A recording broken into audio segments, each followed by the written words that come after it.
প্রিয় শিক্ষার্থীরা, এই ক্লাসে আমরা 17 অধ্যায়ের টাইপ 5 এর ঘনসংখ্যা বহুভুজ অঙ্কন এখান থেকে 1 নং সৃজনশীল প্রশ্নের সমাধান শিখব। শিক্ষার্থীরা, তুমি শতভাগ নিশ্চিত থাকো পরীক্ষায় ঘনসংখ্যা বহুভুজ অঙ্কন থেকে মাস্ট তোমার অঙ্ক আসবে। আমি তোমাকে কথা দিচ্ছি, পরীক্ষা এখান থেকে মাস্ট অঙ্ক আসবেই। তুমি একটু মনোযোগ সহকারে ক্লাসটি দেখো, প্রশ্ন যেভাবে আসুক খুব সহজে অ্যান্সার করতে পারবা। দেখো, তোমাকে গণসংখ্যা বহুভুজ বলো, আয়তলেখ কিংবা অজীব রেখা যেইটাই বলুক, তোমার দুইটা কাজ। প্রথম হচ্ছে একটা সারণী তৈরি করা, দ্বিতীয়ত হচ্ছে তোমাকে গ্রাফ কাগজে একটা চিত্র তৈরি করতে হবে। আচ্ছা, এখন গণসংখ্যা বহুভুজ অঙ্কনের ক্ষেত্রে তোমার যে সারণীটা লাগবে সেটা হচ্ছে শ্রেণীব্যাপ্তি, শ্রেণীর মধ্যমান এবং গণসংখ্যা, এই তিনটা ঘর লাগবে। এরপরে তুমি এই ঘর থেকে নিচে লিখবা চিত্রের মাধ্যমে, নিচে লিখবা শ্রেণীর মধ্যমান আর বাম পাশে লিখবা গণসংখ্যা, এই সংখ্যাগুলো লিখবা। আচ্ছা, এখন দেখো তো আমরা এই যে অঙ্কটা সমাধানের ক্ষেত্রে শ্রেণীব্যাপ্তির ঘর লাগবে, এটা কোথায় পাইছো? এই যে কি প্রশ্নের মধ্যে কিন্তু শ্রেণীব্যাপ্তি দেওয়া থাকবে, তুমি এখান থেকে দেখেই শ্রেণীব্যাপ্তির ঘরটা লিখে ফেলতে পারবা।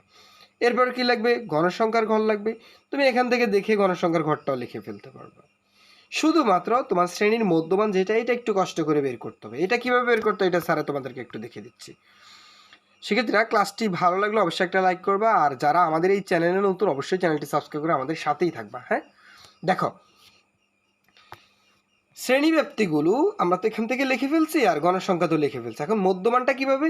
এই 31 যোগ 40, এই 31 এবং 40 যোগ করবা। এখানে ধরো 31, এরপর যোগ চিহ্ন দিবা, তারপরে 40, 31 যোগ 40 সমান চিহ্ন দিলে কত হবে? 71 হবে। হ্যাঁ, 71 আসবে। তারপর তুমি 71কে 2 দ্বারা ভাগ করবা, 2 দ্বারা ভাগ করলেই কত হবে? 35.5 চলে আসবে। এখান থেকে দেখো, এই 41 যোগ 50, 41 যোগ 50, এটাকে যোগ করবা, যোগ করার পর সমান চিহ্ন কিন্তু দিতে হবে, এটা ভুল করিও না। হ্যাঁ, অনেকে কি করে 41 যোগ 50 ভাগ 2 দেয়, হ্যাঁ পরে ভুল হয়ে যায়, দেখবা অনেকে কিন্তু এই ভুলটা করে ফেলে। সমান চিহ্ন তোমাকে দিতে হবে। 41 যোগ 50 সমান চিহ্ন দিবা, তারপরে তুমি যাই সমান চিহ্ন দেওয়ার পরে ভাগ 2 দিবা, দেখবা তোমার কত আসছে? 45.5। তো প্রথমটা 35.5, পরেরটা 45.5, এরপরটা কত হবে নিশ্চয়ই তুমি বুঝে ফেলছো। 35, 45, 55, 65, 75, 85, এভাবে করে বাকি ঘরগুলো তুমি খুব সহজেই নির্ণয় করতে পারবে। একটা দুইটা করলে বাকিগুলো পারবা।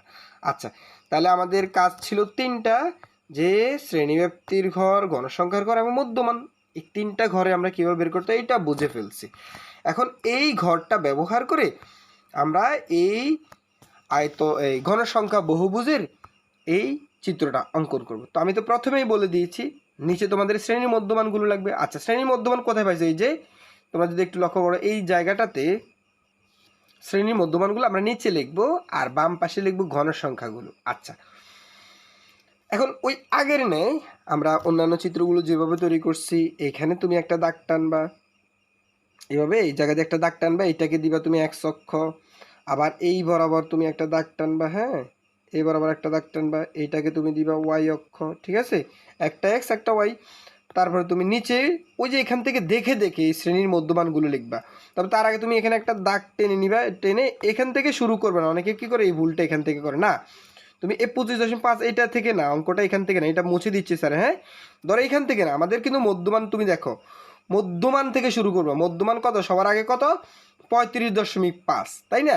এই 35.5, এরপরে কত? 45.5, এরপরে কত? 55.5, এভাবে 65, এই যে মধ্যমানগুলো আমরা এখানে লিখে ফেলবো। আচ্ছা, প্রত্যেকটা দাগে দাগে, এই দাগেরটাতে, এই দাগেরটাতে, এই দাগেরটাতে, প্রত্যেকটা দাগে দাগে আমরা কি করব? লিখে ফেলবো। আচ্ছা, এতটুকু আমরা সবাই বুঝে ফেলছি।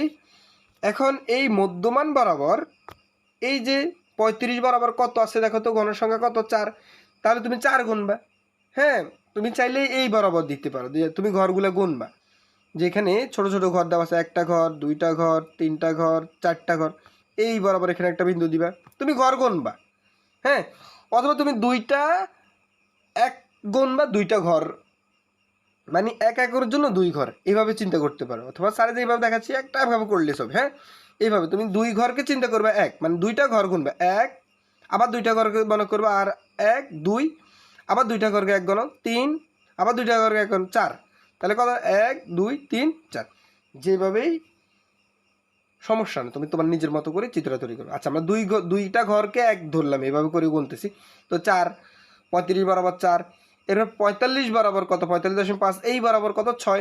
তাহলে তুমি এইভাবে এই যে 1, 2, 3, 4, 5, 6, তার মানে এখানে বিন্দুটা হবে।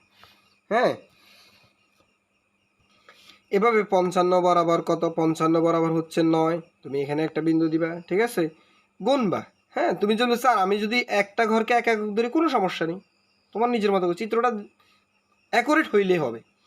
65 বরাবর কত, 11, 75 বরাবর কত, 7, এরপরে 85 বরাবর কত, 3। তোমার কিন্তু অঙ্কটা এই পর্যন্ত।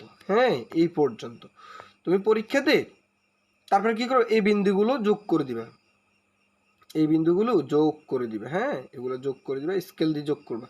এখন দেখো এখানে দাগেটা তুমি চাইলে টেনে দিতে পারো, অথবা এটাও চাইলে টেনে দিতে পারো। তোমার কিন্তু এই অংশটুকু নাই অঙ্কে। তুমি দেখো এতটুকু পর্যন্ত, কারণ এই যে এই সংখ্যাটার শেষ সংখ্যাটা কিন্তু নাই। যদি তুমি দাগটা টেনে দাও তাহলে তুমি এই সংখ্যাটা দিবে আর কি। তো তুমি তো বুঝবে যে এটা 35, এটা 45, এটা এই পর্যন্ত আছে আমাদের অঙ্কে। শেষের একটা ঘর আর এখানে সামনে একটা ঘর, এটা সবসময় খালি থাকে।